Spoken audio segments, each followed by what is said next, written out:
श्रीमद् भगवद गीता हिंदुओं का एक ऐसा सर्वश्रेष्ठ धर्म ग्रंथ है जो कि हम लोगों को एक सही दिशा में जाने के लिए प्रेरित करती है। भगवद गीता लोगों को सही दिशा में मार्गदर्शन कराती है और उन्हें गलत रास्ते में जाने से रोकती है। इसमें जो उपदेश बताए गए हैं वो भगवान श्री कृष्ण ने स्वयं कुरुक्षेत्र के युद्ध के दौरान अर्जुन को बताए थे। जब महाभारत का युद्ध हुआ था तब अर्जुन अपनों के खिलाफ युद्ध करने से मना कर रहे थे, तो भगवान श्री कृष्ण ने अर्जुन को गीता के उपदेशों के माध्यम से धर्म और कर्म के सच्चे ज्ञान से अवगत कराया था। आज श्रीमद् भगवद गीता के उपदेश हमारे देश में नहीं बल्कि विदेशों में भी लोगों का ध्यान अपनी ओर आकर्षित करने में सफल हो रही है। तो चलिए भगवान श्री कृष्ण द्वारा कहे गए कुछ बातों के बारे में जानते हैं जो आपको जीवन में आगे बढ़ने के लिए हमेशा प्रेरित करते हैं। श्री कृष्ण कहते हैं, जो आपका गुस्सा सहन करके आपका ही साथ दे, आपको उससे ज़्यादा प्रेम कोई और नहीं कर सकता इस दुनिया में। मनुष्य का मन इंद्रियों के चक्रव्यूह के कारण भ्रमित रहता है, जो वासना, लालच, आलस्य जैसी बुरी आदतों से ग्रसित हो जाता है। इसलिए मनुष्य को अपने मन एवं आत्मा पर पूर्ण नियंत्रण होना चाहिए। इंद्रियों को श्रेष्ठ कहा जाता है। मन इंद्रियों की अपेक्षा श्रेष्ठ है, किंतु बुद्धि मन से भी श्रेष्ठ है, एवं जो बुद्धि से भी श्रेष्ठ है वह आत्मा है। मुश्किल वक्त हमारे लिए आईने की तरह होता है, जो हमारी क्षमताओं का सही आभास हमें कराता है। जैसे जल में तैरती नाव को तूफान उसके लक्ष्य से दूर धकेल देता है, उसी प्रकार इंद्रियां सुख मनुष्य की बुद्धि को गलत रास्ते की ओर ले जाता है। जीवन की समानता को पहचाने और अपनाएं, अर्थात बिना दुख के सुख का मूल्य नहीं समझ सकते।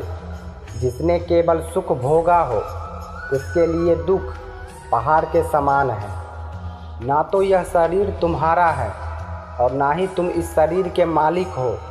यह शरीर 5 तत्वों से बना है: आग, जल, वायु, पृथ्वी और आकाश। एक दिन यह शरीर इन्हीं 5 तत्वों में विलीन हो जाएगा। तुम क्यों व्यर्थ में चिंता करते हो? तुम क्यों भयभीत होते हो? कौन तुम्हें मार सकता है?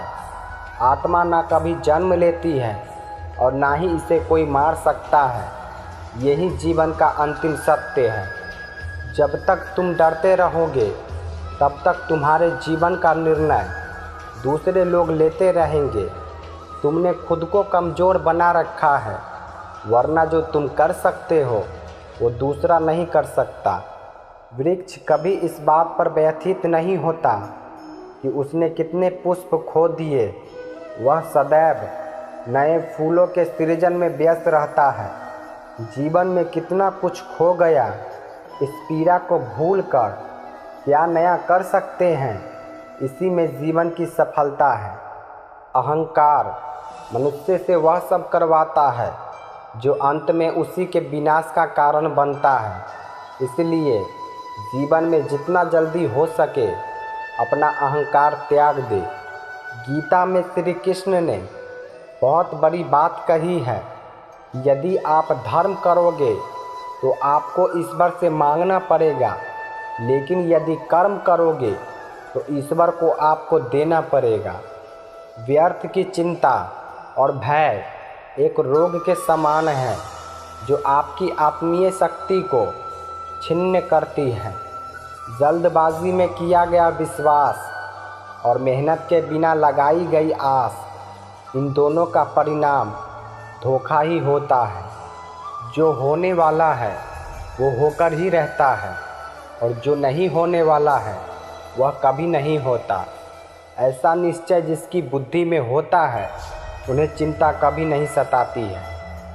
स्वर्ग का सपना छोड़ दो, नरक से डरना छोड़ दो।